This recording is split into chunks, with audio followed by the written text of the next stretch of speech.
बिस्मिल्लाहिर्रहमानिर्रहीम। अस्सलाम वालेकुम। आज का हमारा प्रोग्राम खजूर और दही को मिलाकर इस्तेमाल करने के फवाइद पर है, बल्कि आप इसको खजूर वाला दही भी कह सकते हैं। ये एक ऐसा नुस्खा है जो खाने में मज़ेदार और सेहत के लिए बेमिसाल है। अगर आप चाहते हैं कि आपकी सेहत, तवानाई और ताजगी हमेशा बरकरार रहे तो आज का नुस्खा ज़रूर आजमाएं। पहले खजूर वाले दही के फवाइद सुन लें और फिर इसको बनाने का तरीका भी बताऊंगा। पहले नंबर पर ये एक बेहतरीन एंटीऑक्सीडेंट है, मतलब बुढ़ापे की रफ्तार को कम करता है, चेहरे की झुर्रियां दूर करता है, ताजगी बरकरार रखता है। दूसरे नंबर पर ऐसे लोग जो खून की कमी का शिकार है, आयरन और फोलिक एसिड की गोलियां खाते हैं, अनीमिया का शिकार है, तो ऐसे लोग भी ये जरूर इस्तेमाल करें। तीसरे नंबर पर ये मैदा और जिगर के लिए बहुत ही फायदेमंद है। इससे हाजमा बेहतर होता है, मैदा की गैस, तेजाबियत और कब्ज का खात्मा करता है। ये जिगर को भी ताकत देता है। चौथे नंबर पर इसके इस्तेमाल से दिमागी और असाबी कमजोरी भी दूर होती है। याददाश्त की कमजोरी, हर वक्त की थकावट को दूर करता है। पांचवें नंबर पर जिस्मानी मेहनत करने वालों के लिए ये बहुत ही मुफीद है। ये फौरी तवानाई को बहाल करता है, थकावट को दूर करता है। छठे नंबर पर ऐसे लोग जो बुलंदी पर रहते हैं, जैसे पहाड़ी इलाकों में रहने वाले लोग, ऐसे लोगों को ऑक्सीजन की कमी होती है, उनके लिए खजूर वाला दही बेहतरीन नुस्खा है। इसके इस्तेमाल से उनको ऑक्सीजन की कमी नहीं होगी। सातवां और आखिरी अहम फायदा ये है कि क्योंकि ये एक बेहतरीन कुदरती प्रोबायोटिक है, इससे मैदा और आंतों का इन्फेक्शन ठीक होता है, तेजाबियत और कमजोरी को दूर करता है। ये तो थे इसके मुख्तसर फवायद। अब इसको बनाने का तरीका सुन लें कि 1 किलो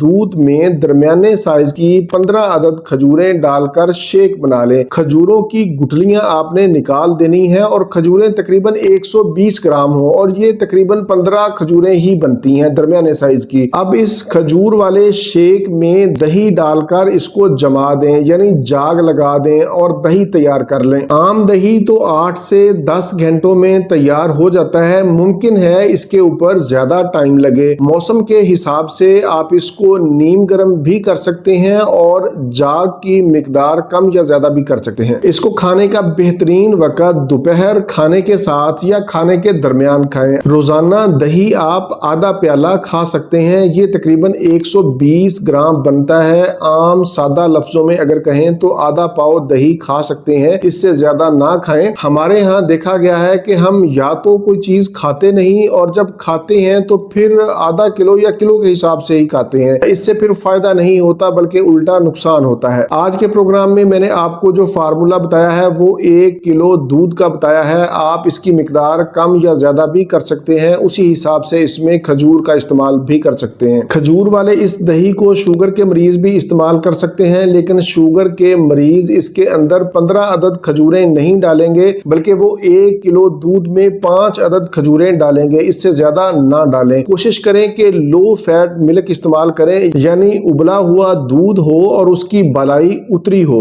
वैसे तो इसका कोई नुकसान नहीं है, लेकिन ऐसे बच्चे और बड़े जो बार बार गले की खराबी या टॉन्सिल्स की शिकायत करते हैं, खांसी या फिर दमा की कैफियत है, वो ये दही इस्तेमाल ना करें। ये था मेरा आज का मालूमाती प्रोग्राम खजूर वाले दही के ऊपर। प्रोग्राम से मुतालिक कोई भी सवाल हो तो आप नीचे कमेंट्स में पूछ सकते हैं, मैं इंशाल्लाह जवाब देने की कोशिश करूंगा। इसी के साथ मुझे इजाजत दीजिए। दोबारा किसी नई मालूमाती वीडियो के साथ आपकी खिदमत में फिर हाजिर होऊंगा। तब तक के लिए इजाजत।